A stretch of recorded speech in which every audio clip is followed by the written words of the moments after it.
Alright everybody, it is Wednesday, October the 23rd, 2019.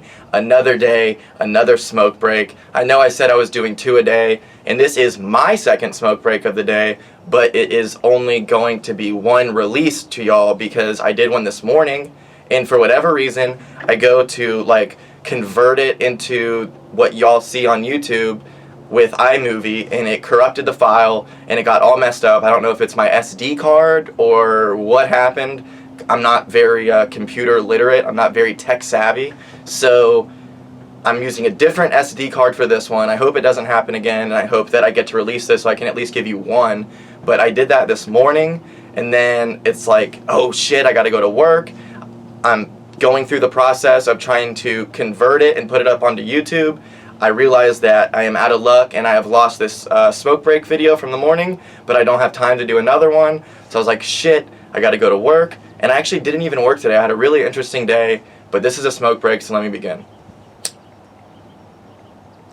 Alright, so I had no idea that I wasn't working until I was halfway to Amelia Island. So me and my dad, we had a job scheduled in Amelia Island, and we had to basically wait for these people to stain the wood for us to be good to go. So the lady running the job never called us, so we have the day off. I didn't know that. I assumed we were working, and we're just driving to Amelia Island, and my dad starts mentioning we're gonna go fishing and stuff, and I was like, well, what about work? And he's like, oh no, I'm just giving 2 estimates and we got the day off and we're gonna hang out. And it was awesome. We went fishing at Amelia Island. I did not catch one fish, and I don't even care. To me, the going fishing, call me a little pussy soft boy. I don't want to grab a fish and pull the hook out. I don't give a fuck about any of that. What I enjoy is sitting in the sun. It was a little bit chilly. I wore a hoodie, and it was just beautiful out there. It's beautiful there, big guy, as my Uncle Tony would say. But it was just a really awesome day. I hung out with my dad. He went and gave 2 estimates. I just sat in the car. I was in a really bad mood, and I'm really glad that we didn't work, because I think if we would have worked, I was in such a bad mood, and I just would have been a dick to my dad. And I'm really glad that the day worked out the way that it did. I was in a bad mood from losing the episode, I guess. Now I'm just thinking about it. I lost the smoke break this morning. I was in a good mood when I woke up. I lose that. I feel like now I'm letting y'all down because I'm supposed to be doing 2 a days, which is for me, not even for y'all. But I hate saying I'm going to do something and then, I hate saying I'm going to do something and I don't do it. But I hate saying I'm going to do something, I do it, and somehow it gets fucked up and it seems like I didn't do it. But whatever. It is what it is. I'm giving you this one. Maybe it'll be a long one. Maybe it'll be a short one. I'm not too sure. The one I did last night was pretty long, where I wore the sunglasses. I think that was over 30 minutes maybe. I don't anticipate this to be that long. I'm actually going to go to work right after this. So I'm going to take this off, put some work clothes on, and go paint. Actually, a coworker of mine, she helps run the wallpaper store, and I'm going to go there and paint one of her rental properties. So I'm going to make some money tonight. So it's I didn't work today, and I had an awesome day in the sun, and now I'm going to go have a work under the moonlight. And I love working at night. I would honestly rather work at night than wake up early and work and get off early. I would much rather be a night owl type person and work the night shift. And I know everybody who works the night shift is like, no, you wouldn't. Once you started doing it, you would hate it. Maybe I wouldn't, just how about you take my word for it, and when I say I would love working the night shift, you just believe that I would love working the night shift. I just want to really disclaim something. A lot of people, because I went away for a little bit and I came back, they think that this is a mental health podcast and I'm all about being serious and having these deep I've had so many people ask to come on and talk about their mental health, and that's cool, whatever, but this is a fun time. I'm not trying to turn this into some super serious thing just because I'm wearing a tie. It's a joke. I'm dressed like this to perceive the seriousness and just fuck around. And if I want to be serious, I'll be serious. If I want to tell jokes, I'll tell jokes. If I'm being serious and it happens to be funny because it's just the way it works, then that's just the way it works. But I want to start out to let y'all know how unserious this is. I have shaved my pubes bald. Like, full bald, porn star style. I got no hair on my balls, no pubes. I even shaved my happy trail for the first time since I was 18. So in like 9 years. Not that I hadn't been shaving, I'd been trimming, whatever. And it's weird. It feels kind of strange. I don't know if I'm going to keep it. And I'm kind of curious, like, what is it now? Because you watch porn and there's no pubes. And then as I live in the real world, there's pubes. So are we pro pubes? Are we anti pubes? Comment below. Pubes or no pubes? Because right now, I'm rocking no pubes. I'm a little bit chilly. The wind, I'm wearing a cardigan for Christ's sake, and it's like 70 degrees because I guess it's because I'd have no pubes, you know? I feel very confident in saying if I had, you know, the jungle going on down there, I'd be pretty warm right now and I wouldn't need this cardigan. But I'm going through some weird things. I have my car, it fucked up and I fixed it. Everything's going good. I'm like, yeah, my car's fixed. And then my window falls into the door. Like, why? This isn't even a shitty car. I have a Dodge Durango. Yeah, I have a Dodge Durango. I was about to say Dodge Ram. I don't have a truck. Got a Dodge Durango. Works great. All of a sudden, it broke down out of nowhere. I had to get a new starter for it. Did that. And then it's like not letting me enjoy the car. It's like, oh, well, now that you got it fixed, the window's going to fall in. And it's, of course, it fell in a couple days ago. And it's been pouring rain. And I've helped my friends pop off the door panel, put the window right back onto the thing that goes up and down the track. And it's easy. But for some reason, it's very difficult to figure out how to take off my door frame thing to even get in there. So I've just been rocking no window, being the guy that it's pouring down rain and I'm getting soaking wet. And in a weird way, I feel like I deserve it. Like, I'm somebody who, I can live in shitty situations and just be in shit, because in this weird way, I'm like, I don't know if it's I feel like I deserve it, or I know that so many people have it worse. So I'm like, people have it worse. Like, how bad is it? I'm still in a car. It's not like I'm walking in the rain. I'm in a car in the rain. And sure, I'm getting a little bit wet, but I can, you know, put my elbow on the center console thing and kind of be in the middle and limit the amount of rain. My legs are going to get wet, but it is what it is, you know? Luckily, I don't see it raining today, so I think I'll be good. It's a beautiful day, and it's been beautiful all day. I love how I live in Jacksonville, Florida. It was like 70 degrees, maybe 68 degrees this morning. And I was like, it's chilly. And you could tell, like, everyone's starting to wear sweaters and stuff, and it's not cold at all, but we're all such Floridians used to the heat that 68 degrees with a little bit of wind will have you wearing a cardigan, especially when you just shaved your pubes dead bald. This is strange, but if shaving vaginas for dudes is like the go-to move, do gay guys like shaved buttholes? Like, I'm sure not every gay guy is into the same thing, but like I'm very curious in the butthole game. Like, do dudes shave their buttholes? Do they just let it go and they're like men? I don't know. I just feel like my butt's gross. I couldn't imagine even asking someone to eat my ass, let alone being in like a relationship with someone where they have to eat my ass, and it's like, I'm sorry, you know, but how do you even shave your ass? I guess the same way. Why do I feel like if you shave your ass, you're gonna like cut your butthole? I don't know why I feel like that. But I shave my balls, and I used to think you would, you know, cut your balls when you shaved, and that doesn't happen because I'm so good at it apparently. Just so good at shaving. But I don't know what's going on. I don't know why I'm obsessing over pubes, but I just been looking in the mirror a lot, like, wow, this is so weird to see myself with no pubes, and I feel like it's childish. I don't think I'm gonna keep it, you know. I think I'm not gonna let it grow to a crazy existence. It's gonna be maintained, but I'm 27 years old. What's going on in my life that I'm going to continue to shave my pubes? I'm not sexually active at all. I'm not even talking to anyone or even fucking trying. So why would I even shave my pubes? That's how bored I was. And I don't even know if it's how bored I was. I think it was just something I wanted to do, and I fucking did it, you know? And that's just what happened. So, pubes or no pubes, let me know.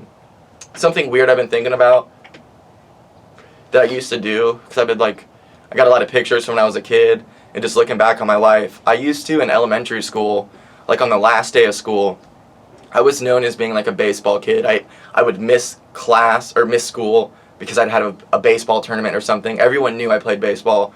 So as my way to like mac on girls at the end of the year, I would get a bunch of baseballs and write little love letters. So let's say I'm writing to the author of this book, Sarah Young. I'm like, hey, I write on it, Dear Sarah, I would love for us to hang out this summer. I've had a crush on you all year, blah, blah, blah. And I would give like 5 different girls baseballs. And like, I've never heard of anyone doing that.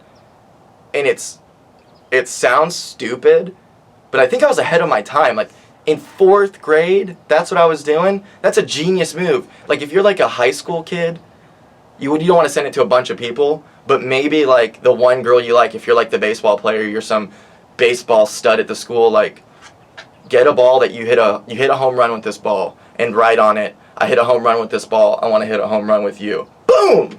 Don't actually do that unless the girl is a total idiot, which it's high school, it's very possible she is. There's a float tank in Jacksonville, Florida, one of those deprivation tanks, sensory deprivation tank, and it is off San Jose next to Steinmart, in between Steinmart and Michael's, and I'm gonna go this weekend and report back to y'all. How did I not know? Like, I grew up a block away from there. I should be familiar with it. I don't go into Mandarin that much anymore because I don't live there, but like, it's new. It hasn't been, there's no way it's been there over a year, but like, how does no one know that? I feel like I should know that. There's a sensory deprivation tank. Just the fact that there's even one in Jacksonville, I feel like I should know it. But it's in Mandarin? I should fucking know that. So I'm really excited to go this weekend. I have no idea how much it is. I don't care at all. I'm going to do it you can do it for up to 2 hours. I think I'm just going to do it for 1. And I'm very, very excited to like check that out and see what it has to offer. So maybe this weekend, for sure on Monday, I will give you a recap of the sensory deprivation tank here in Jacksonville, Florida. I'm going to do this, and then I'm going to end it. I feel like I've been rushing through this, but not really, because it's already been like 12 minutes, maybe 13. No, I'm not religious. I'm reading this.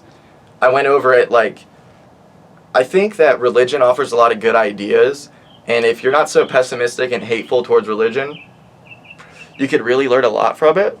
And, grab my ashtray there, sorry. But I think that, like, just because you don't believe in something doesn't mean you can't take good things away from it. So whether you're an atheist or some other religion, just bear with me. I'll explain how to take it in how I take it, at least, as somebody who isn't a Christian.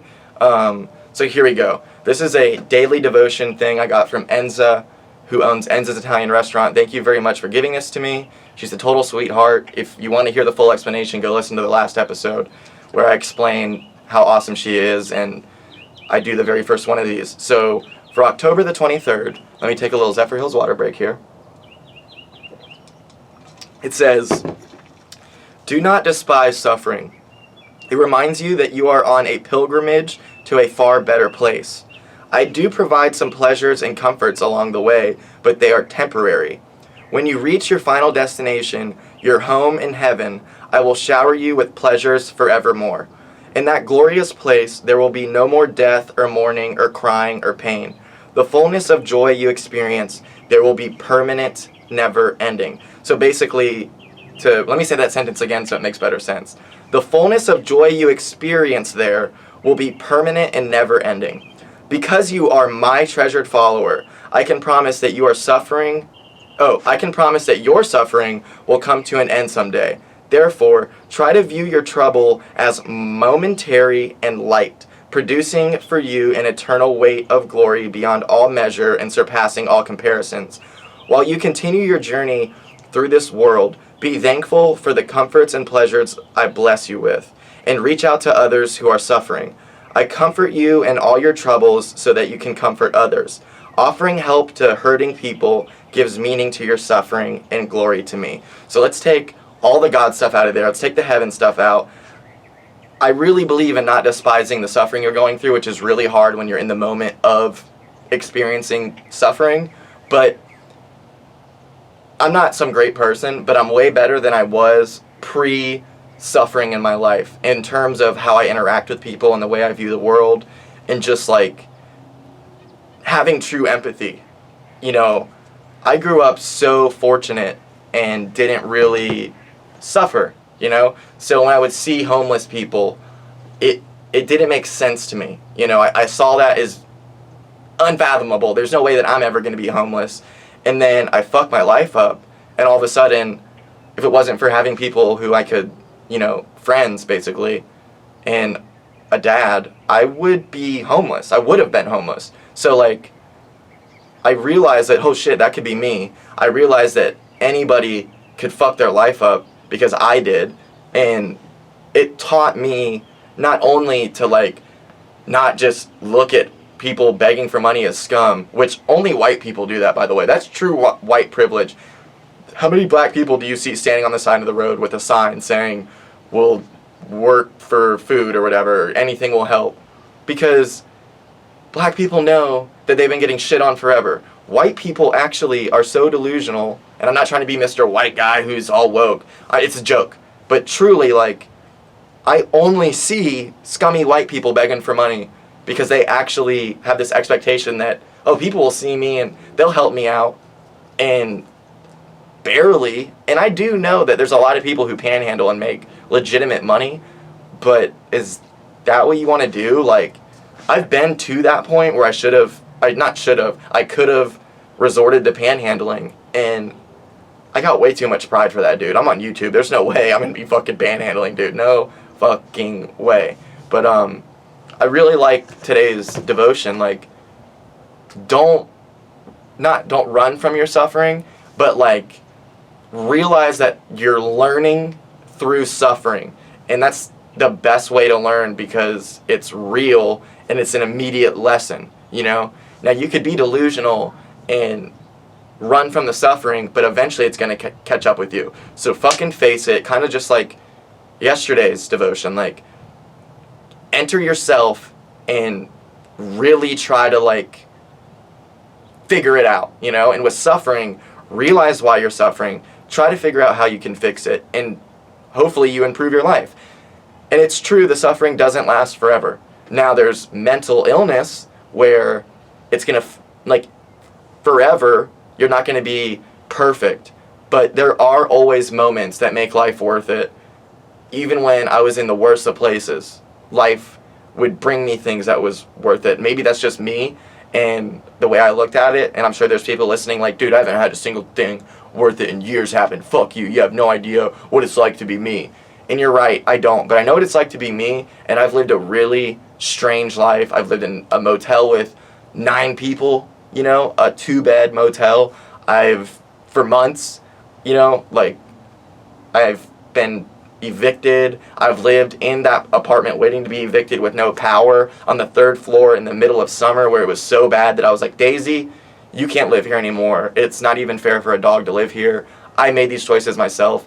I'll live here. Daisy, you go live in paradise as you deserve. So like, I don't know what it's like to be you, but I know what it's like to be me. And if it wasn't for suffering, I don't think I would even be able to do any of this content, because I would have nothing to say. I would have no base to come from, no actual reality point, no real place to say that I've overcome anything, and I haven't, really. I mean, sure, I quit doing drugs.